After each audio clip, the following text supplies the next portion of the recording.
Welcome to Agents Growth Academy. If this is your first time listening to this podcast, be sure to rate us on Apple Podcast, Google, Pandora, Spotify, wherever you're listening to this. And if you're watching this on YouTube, I would love it if you could leave a comment and subscribe.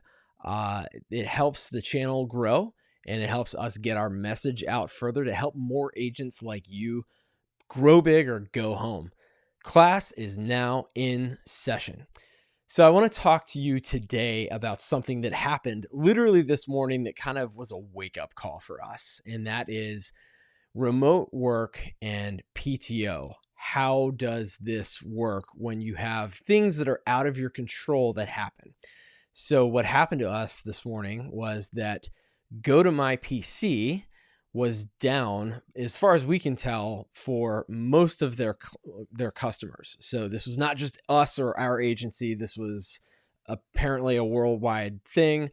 And the way that it affected us is that we currently, at least today, we had 13 people working from home, and that's only a portion of our employees. But the people that were working, and we like to call it working from anywhere. I like that because you don't have to be at home, right? But the people that were working from anywhere, we had a choice to make once we realized that this happened. It was about 9 o'clock when we got on the phone, the senior leadership team, and kind of figured out what we were going to do about this situation. And basically, of the 13 people, we had, I think, 3 that are working out of state, and they do not have an office to go into. They're working in a different part. They're all in North Carolina, which is coincidence, but they are not close to each other, so we don't have an office for them. And then the rest of the people are within driving distance of an office here in the metro Atlanta area or up in the North Georgia mountains. And so we kind of had to figure out, like, what are we going to do, right? We wanted to be fair.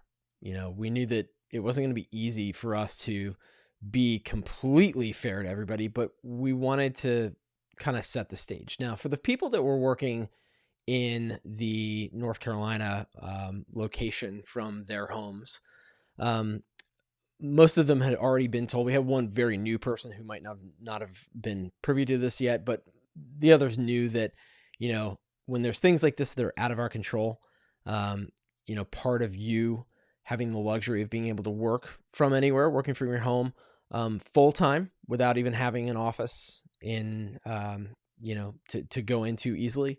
This is just one of those things, right? That's just something we decided as a company. I'm not saying it's right. I'm not saying that that's what you should do for your agents or your agency or what you should petition for. It's just what we decided. So they, whether they liked it or not, I don't know. I haven't really talked to them yet, but I'm sure that in theory they understand, right? It's a luxury, it's a benefit, but there's some risks that come with that. And the risk for them would be that they would otherwise have to take a day of PTO. It's something we agreed upon ahead of time. And then for the others, we had to figure out what the heck are we going to do here? And it very quickly became, okay, you know what? They can drive in. At this point in the game, from a pandemic standpoint, that concern, everybody's had ample time to get vaccinated. We know that people are going about their lives in general. They can mask up. We still have signs on the door that say if you're vaccinated, you can take your mask off. But if you're not, we would appreciate you wear your mask. So people generally know, and they're respectful about that, and they can wear a mask. And most of our offices, in the office where I'm in, at least have, individual offices or at least cubicles where they're spread out. So that's not really a concern, I don't think, for most people. So we said, it's 9 o'clock. We're going to give you until 11 o'clock to drive into the office. And you have a computer that, you've been remoting into this whole time. So you can drive in there. It was actually really cool because there was one person who I had only met via Zoom, and she's been working for us for over a year now. And I heard her voice and I was like, wait a second, that sounds like Laura. And I popped my head out of my office, and sure enough, there she was. And she ran up to me, gave me a big hug, and I was so excited because we never met in person. So that was really cool. So thank you, Go to My PC, for crashing and making that moment happen. But besides that, we gave people the option. Come in, we won't deduct your PTO. At the time, we didn't know when Go to My PC was going to come up. So we said, or you can go ahead and take a day of PTO. Or if Go to My PC comes back up, let's say it takes until like 2:00. It actually ended up coming back up around 2:30. And, we basically decided we're going to pay, we're going to only deduct the amount of PTO between 11 a.m. when you could have otherwise come into the office. You had a choice to do that or not. And then the time when it actually came back online. So that's how we handle it. Again, I'm not saying it's right. Maybe you would have handled that differently. And I would love to know, actually, if you have a different way that you would have handled that. Let me know in the comments of wherever you're listening to or watching this.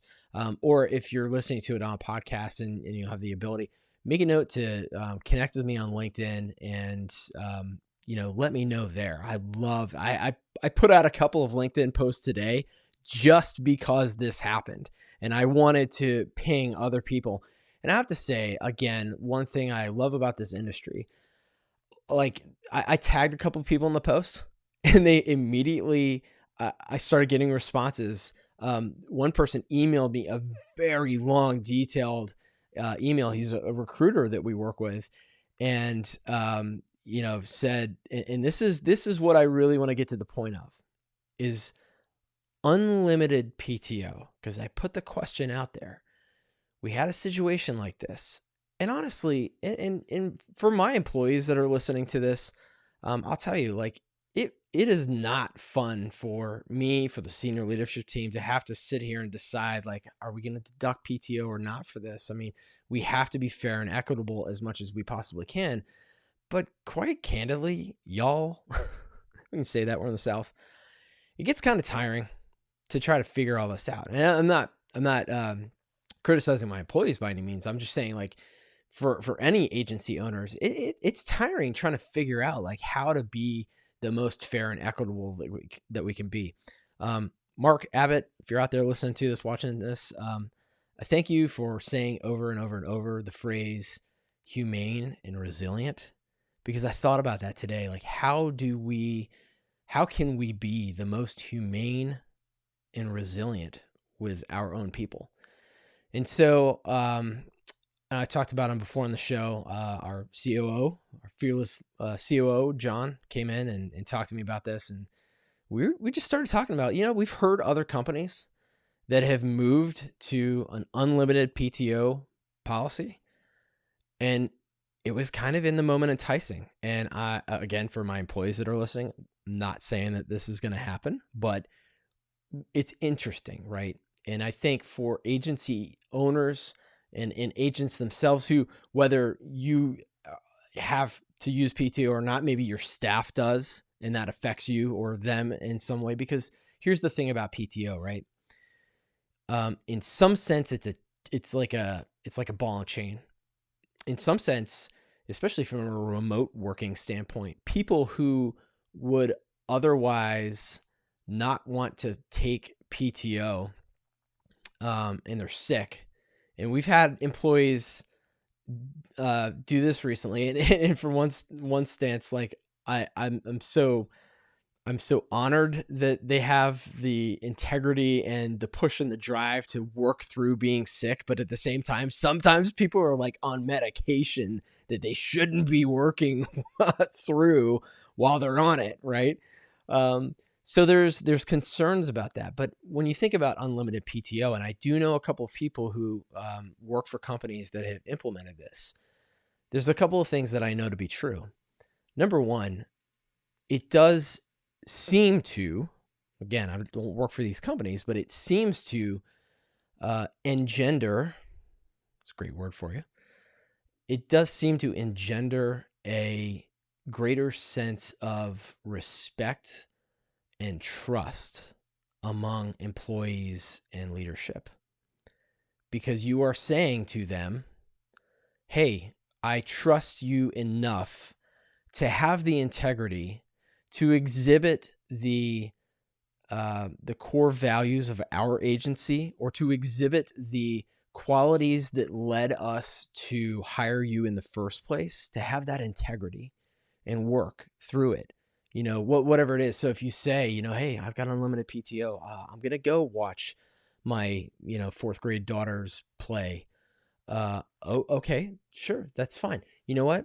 And here's where I think it can be a fine balance between unlimited PTO and having some maybe white lines, as we would say, where maybe the white line is, as long as you coordinate with your team so that they are prepared for you to be out in as many instances as possible. Because obviously there are times when, you come into the office and by noontime, you're sweating, you got a fever, like you realize you do not need to be there, or an emergency happens, or you go out and get a nail in your tire at work and now you got to deal with it. Like, I get it, right? There's going to be those times, but for the times when it's, that it's coming up and you can plan for it, you'll go do that and not feel like, oh my gosh, I've got to break all kinds of speeding and other driving laws just to get back to the office in time. It gives people a greater sense of respect for themselves, respect for the people that they work with or that they work for. And I just think that there could be things from that perspective of having an unlimited PTO policy that are good.